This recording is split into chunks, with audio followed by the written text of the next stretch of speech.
오늘 그 하나님 나라를 이루기 위해서 또 한 명의 선교사를 우리 IM 선교회 한국본부에서 파송하려고 합니다. 자, 끝이 아니라 또 만나게 되고 간혹 또 이제 우리가 보게 될까요? 간간히. 근데 하나님께서 우리가 처음은 아니지만 건호 선교를 파송하고 수아 선교사를 파송하면서 이제 요셉 선교사를 파송하기까지 하나님께서 좀 여러 가지 생각을 하게 하시는 것 같아요. 우리 선교회가 이제는 도약할 때다 많이 생각하고 나 스스로의 도약을 받는데, 이제 선교회가 섬기는 자리에서, 보내는 자리에서 그 영역이 넓어지는 것을 보게 됩니다. 영역이 넓어진다는 것은 어떤 분야에 대한 부분도 있겠지만, 여러분들 그리고 우리가 함께했던 너무 아기 같았던 사람들이 이렇게 많이 성장했어요. 그 성장함이 이젠 보여지고 그 성장함을 통해서 하나님 나라가 확장되는 것을 보게 됩니다. 우리 조유셉 그래서 나와서 간증할 때 여러분도 그 간증 안에 여러분이 있다는 걸, 하나님의 인도 안에 여러분이 있다는 걸 잊지 않으셨으면 좋겠습니다. 우리 요셉이 나올 때 큰 박수로 환영해 주시기 바랍니다.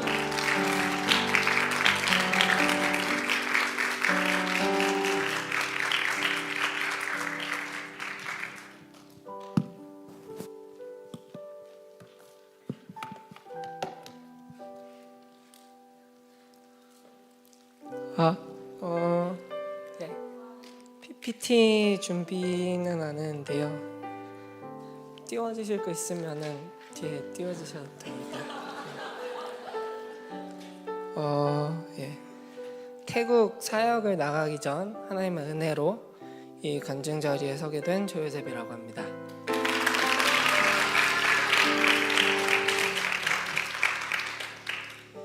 간증을 한다고 처음 이 간증 준비를 해달라고 메시지를 딱 들었을 때 저는 어떠한 역경이나 이런 시련 속에서 어떤 유혹을 받고 또 그것을 이겨내고 깨달아 얻은 경험이 많이 없기 때문에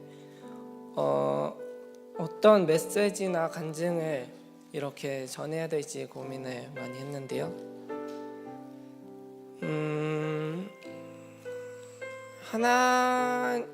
또 하나의 사역, 태국 사역을 위해서 보내심을 받게 되었고, 이 사역이 나의 사명이고 또 이게 내게 있어서 은혜고 또 기쁨이라고 생각합니다. 그리고 내가 이런 생각을 하고 또 이런 마음을 가지고 이런 사역을 준비할 수 있었던 이유에는 내가 이 공동체에 있으면서 이 말씀이 또 내 기반이 또 기독교적, 구속사적 세계관과 가치관이라서 그런 생각을 가지게 된 이유가 있을 텐데요. 만일 내가 그런 환경이 아니었다면, 만일 내가 이 사역을 내 눈으로 보고 있지 않았더라면 내가 이런 마음가짐을 가질 수 있었을까? 라는 생각을 하면서 제 삶에 대해서 돌아보게 되었던 것 같습니다. 제 삶에 대해서 정리를 해보자면요, 저는 몸이 많이 안 좋을 때가 있었고 아플 때가 또 많았는데요, 제가 4살 때 췌장이 바이러스에 감염이 되어서 제 1형 당뇨에 불치병에 걸리게 되었습니다. 근데 췌장은요, 일단은 명치 끝에서 배꼽 사이에 상복부에 위치한 기관인데, 이게 인슐린을 분배해 혈당을 조절하는 역할을 할 수 있는데, 이해가 안 되시는 분들은 그냥 넘기시면 됩니다. 그래서 병원에 실려간 후에 아버지께서 되게 기도를 많이 하시고 또 사역을 이때 어떻게 결심을 하게 되었다고 말씀을 해주셨어요. 근데 어쨌든 이게 내가 내 사역에 대한 게 아니다 보니까 이때는 제 마음에 확 와닿지 않았던 것 같아요. 그래서 이때부터 제가 당뇨병에 걸려서 주사를 하루에 4대씩 맞게 되었고, 아침에 2대, 점심 저녁 각 1대씩 해서 하루에 3대씩을 맞는데, 어릴 때 또 3대씩 맞다 보니까 매일 울고 하루에 3번씩 울고 또 맞을 때마다 울었던 것 같습니다. 그리고 이때부터 이때가 4살 정도 됐을 때였는데 이때부터 또 트리플 스쿨 권호성 교사님 간증에서 나왔다시피 성경을 배우기 시작했는데 사실 모태신앙이다 보니까 그 전부터 성경을 배워오고 또 주일학교를 다니면서 이 성경 메시지를 듣긴 했지만 이제 이 이야기가 아닌 내가 비록 그때 제대로 이해하지는 못했지만 성경을 이해하도록 배운 말씀 또 성경 그 트리플 스쿨은 저게 처음이었던 것 같습니다. 그리고 나서 이제 제가 사역을 직접적으로 보고 이 선교라는 것을 봤을 때는 제가 1년 뒤인 5살 때 필리핀으로 저희 가족이 파송을 받게 되었어요. 근데 제가 몸이 아프고 이동이 어렵다 보니까 직접적인 선교를 그렇게 가까이에서 볼 경험은 많이 없었지만 경험은 많이 없었지만 내가 할 수 있는 게 없어도 그냥 그 현지 사람들을 보면서 진짜 하나님 앞에 돌아오게 해달라는 기도가 나왔던 것 같습니다. 그리고 초등학생 시절을 필리핀에서 보내면서 또 공부를 거기서 했는데요. 이제 트리플 스쿨과 제가 그때 학습을 페이스라는 교재를 가지고 했는데 이게 또 기독교 교재를 통한 공부였어요. 그래서 진짜 이 트리플 스쿨과 페이스가 지금 내가 하나님 나라를 생각하고 바라보는 데 있어서 내 기반이 이제 기독교적 세계관인 것에는 이 두 가지가 큰 역할을 했었던 것 같습니다. 그리고 이제 필리핀에서 했던 대표적인 사역들을 보면 캠프 사역하고 또 현지인 선교가 있었는데요. 캠프 사역은 사실 예수복제소 캠프에 너무 많이 해서 제 멘티가 너무 많은지라 멘티들의 이름을 다 기억하지 못하는 점 죄송합니다. 하지만 아직도 멘티를 위해 기도하고요. 또 제 멘티였던 분들을 위해서 기도합니다. 또 현지인 사역이 있었는데 현지인 사역을 갔다 돌아온 사람들의 간증을 들어보면 그 현지 사람들이 되게 어렵고 어려운 삶 속에서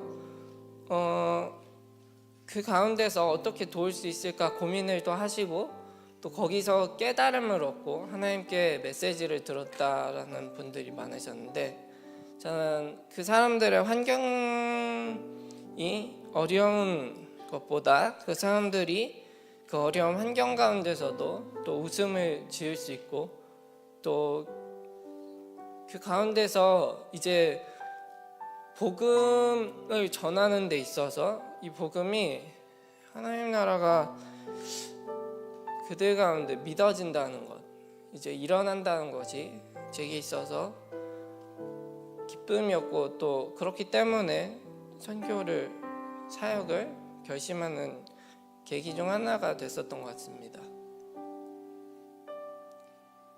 그리고 필리핀에서 사역을 하다가 한국으로 돌아오게 됐는데요.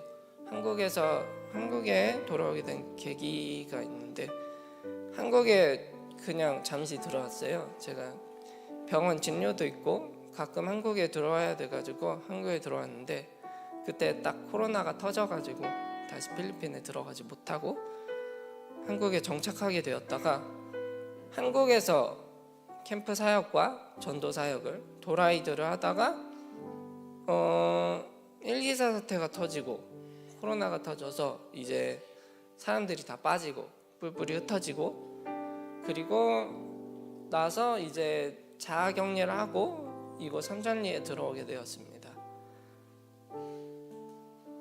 처음에 삼천리에서 MK에 있다가 제가 기억하기로는 그 MK에서 페이스라고 있었는데 대안학교에서 사용하는 페이스를 그 정부에서 그 법에서 정식 교재로 인정해주지 않는다는 그런 법이 생겨가지고 제가 또 졸업하기 위해서 초등학교를 졸업하기 위해서 검정고시 공부를 하러 가게 되었는데 사실 이게 또 내가 여기 서 있을 수 있는 이유가 되지 않을까라는 어쩌면 하나님의 인도하심이 되지 않을까라는 생각을 하게 됩니다. 검정고시 공부를 하게 되었었는데 이제 거기서 본부 리뉴생들과 함께 일정을 하면서 공부를 해요. 근데 이게 MK에 있을 때는 내가 여기 안에서 기독교적 교육을 받은 사람들과 잘하면 있으면서 몰랐는데 밖에서 있다가 이곳에 와서 변하는 사람들을 보니까 되게 새로운 느낌이 들더라고요. 제 옆자리에 있던 형이 있었는데 그 형이 자습 시간에 미디어로 딴짓을 해서 제가 이걸 딱 보고 몰래 가서 선생님께 일렀다가 그런 식으로 이제 전혀 이제 처음 보는 그런 느낌도 있었고 내가 예상치 못했던 방법으로 구원을 받은 여러 사람들과 또 은혜 나눔 같은 것을 하면서 내가 보다 훌륭한 사람이 되어야겠다는 마음과 이런 식으로 사람들을 돌아오게 하는 선교사가 되고 싶다는 마음, 그런 마음가짐을 하게 되었던 것 같습니다. 그리고 검정고시가 끝나고 나서 이제 상황실에 들어왔는데요. 상황실에서는 사실 직접적인 전도 사역을 안 하고 또 멀티나 촬영 같은 걸로 사역을 하게 되었어요. 근데 처음에 딱 들어갔는데 되게 이게 맞나 싶을 정도로 어이가 없었거든요. 제가 처음에 갔는데 얼마 안 돼서 한다살이 열렸는데 갑자기 가사에 들어가게 돼서 가사를 넘기다가 엄청 틀리고 또 갑자기 카메라를 딱 쥐어주면서 이게 찍는 버튼이라고 해서 찍었는데 나중에 보니까 제가 찍은 게 다 지워졌더라고요. 또 이렇게 여러 종류의 책임이 맡겨지며 사역자는 어느 자리에서 무엇을 하든 무엇을 도전하든 내가 그 자리에 내 실력이 준비가 안 되어 있었다 하더라도 내 마음이 언제나 헌신할 준비가 되어 있어야 된다. 무슨 일이든지 내가 받아들여야 된다는 것을 배우게 되었습니다. 그리고 상황실에서 책임감을 배우고 IT 태국 사역팀에 오게 되었는데요. 처음에 태국 사역팀이 아니었어요. 그냥 IT 팀이었는데 IT 공부를 하다가 갑자기 태국으로 가야 한다고 했는데 제 마음이 이전과는 다르게 내가 이것을 갑자기 들었을 때 이것이 어이가 없는 것이 아닌 달라져 있는, 내가 하나님이 부르시는 곳에 떠난다는 것에 내가 가겠다 하는 응답하는 제 모습을 보게 되었습니다. 이렇게 제 사역을 돌아보면 사실 내가 이 사역을 자원하고 내가 이 사역을 선택하고 하나님 앞에 드리는 것이 아니라 내가 그냥 그 자리에 있었기 때문에 했었던 사역이지만 내가 그런 사역들을 하는 가운데서 하나님이 나와 함께 하셨고 또 내가 그런 사역들을 보면서 또 트리플 스쿨이나 페이스 같은 것을 통해서 학습을 하면서 내가 하나님에 대해서 알고 배우면서 하나님이 저를 지금 이 자리 가운데 또 사역자로 이끄시고 부르셨다는 것, 그것을 느낍니다. 사람은 인생을 살면서 매일 매순간 선택을 하면서 살아가죠. 그 선택이 기뻐서 하는 선택일 수 있고 아니면 어려운 선택이지만 골라서 해야 되는 선택일 수도 있고 내가 원치 않지만 순종을 선택하는 걸 수도 있습니다. 하지만 어떤 마음을 해서 하는 선택인지에 따라서 결과가 달라질 수도 있죠.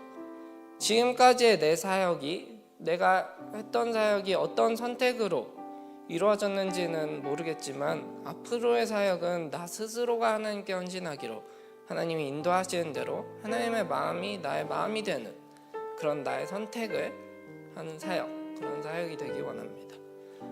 여러분, 이 앞으로 살면서 또 지금까지 살아오면서 우리가 많은 선택을 했었죠. 또 많은 선택을 할 것이고요. 그리고 어려움도 있을 겁니다. 근데 그 어려움 가운데서 제게 있어서 어려움은 약한 몸이었을 수도 있고 또 제 마음이었을 수도 있습니다. 하지만 그 어려움 가운데에서 하나님이 그 어려움을 없애주실 거라고 말하지는 못하겠습니다. 하지만 하나님께서 그 어려움을 보시고 어떤 방법인지는 모르겠지만 하나님께서는 그 어려움을 사용하실 거라고는 말할 수 있습니다. 내가 앞으로 있을 사역에서 또 여러분이 앞으로 있을 선택 앞에서 앞으로 어떻게 해야 될지 그 어려움 때문에 앞이 안 보인다고 해도 앞으로 한 걸음을 걸을 때 하나님이 원하시는 선택을 한다면, 그리고 그 다음 한 걸음을 걸을 때 또 하나님께서 원하시는 선택을 한다면, 그래서 결국 마지막 한 걸음은 하나님의 선택을 하는 하나님 나라에 이르는 여러분의 선택이 되기를, 또 저의 선택이 되기를 기도하고 소망합니다. 감사합니다.